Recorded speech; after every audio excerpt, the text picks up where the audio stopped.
ಬೆಂಗಳೂರು ಜನರು ಈ ಮಕ್ಕಳ ಈ ಥರ ಮಾಡೋದು, ಇನ್ಶೂರೆನ್ಸ್ ಕ್ಲೈಮ್ ಮಾಡ್ಕೊಳೋದು, ಆರಾಮಾಗಿ ಬದುಕ್ಬಿಡೋದು. ಏನಿಲ್ಲ, ಎಂತೆಂಥ ಬಿಸ್ನೆಸ್ ಐಡಿಯಾಗಳೆಲ್ಲ ಲಾಸ್ ಆಗಿ ಓಡ್ತಾ ಇರ್ತೈತೆ ಕಂಪ್ನಿ.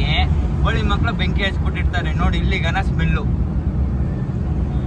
ಸೊಳ್ಳೆ ಮಕ್ಳಿಗೆ ಇನ್ನೇನು ದರ್ದು, ಕಾಸು ಕಟ್ಟ ಯೋಗ್ಯತೆ ಇರಲ್ಲ, ಬಿಸ್ನೆಸ್ ರನ್ ಮಾಡೋ ಧೈರ್ಯನೂ ಇರಲ್ಲ.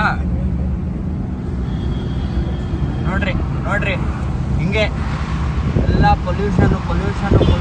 ನೋಡ್ರಿ ಅಲ್ಲಿ ಯಪ್ಪೋ ಹೊಗೆ. ಈ ಜೀವನ ಯಾಕೆ ಬೇಕು ಹೇಳ್ರಿ? ಹಿಂಗಾಗ್ತಿದೆ ನೋಡ್ರಿ ಅಲ್ಲಿ.